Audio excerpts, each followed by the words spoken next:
passengers no longer dared to stay alone in their cabins. They huddled together in the public areas. The terrifying rumours spread about the ship. I confess that I was neither anxious nor upset. Rather, I was delighted to spend my last hours on the ship with Nellie Underdown. Shy by nature, she seemed to look to me for guidance and reassurance. In my heart, I thanked Arsène Lupin for bringing us together. We remained side by side as the SS La Provence sailed into the port of New York. With our elbows resting on the guardrail, we watched the coastline of America loom larger. I looked longingly at Miss Nellie as she smiled back at me.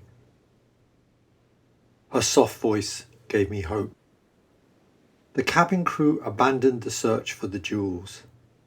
We were coming into port and it was all hands on deck. Nellie leaned on my arm.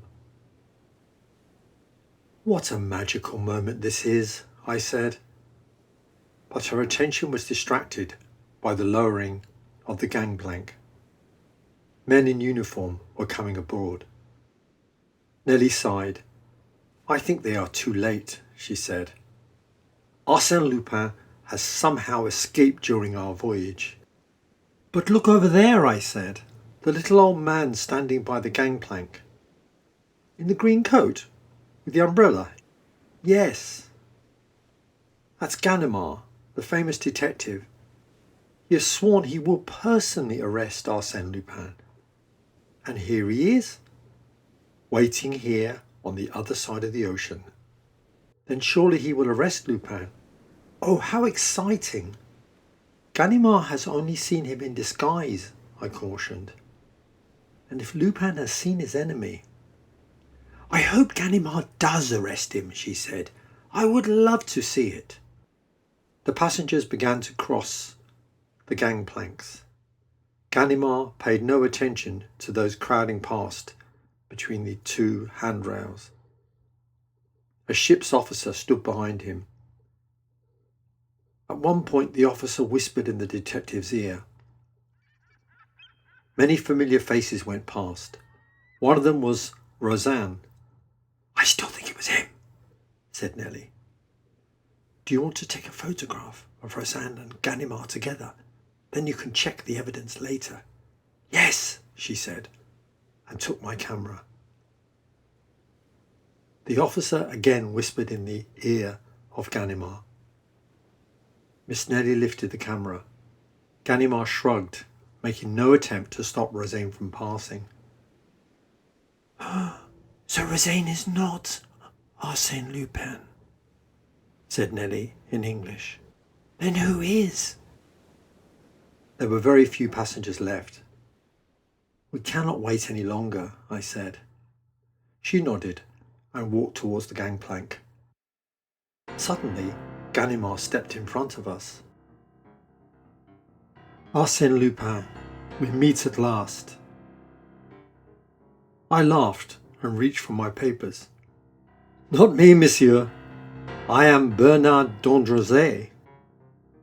That gentleman died in Greece 3 years ago," said the detective. Turning to Miss Nellie, he added, "You may go on, mademoiselle." I hesitated a moment. Then he hit me a sharp blow on the right arm, which caused me to utter a cry of pain. He had struck the wound, still unhealed, referred to in the telegram. Miss Underdown stared at me, her face a deathly white. "Your luck has finally run out, Lupin," said Ganimard. "Let's go." I turned to Miss Nellie, glancing down at the camera she was still holding. Hidden inside the Kodak were Lady Jerland's jewels and Roseanne's 20,000 francs. Miss Nellie moved past me. I gave her a silent, low bow. She continued walking unsteadily and halfway across the gangplank, stumbled. Her momentum carried her into the rail, and the camera tumbled out of her hand and overboard. The camera disappeared into the sea. Miss Nellie kept on walking, and a moment later was out of sight. Ganimard was fastening my handcuff and saw nothing of this. "Where are the stolen jewels, Monsieur Lupin? You can save us the trouble of searching for them." "I regret I cannot locate them for you, monsieur," I said. "There are beautiful things that once lost will never be found again."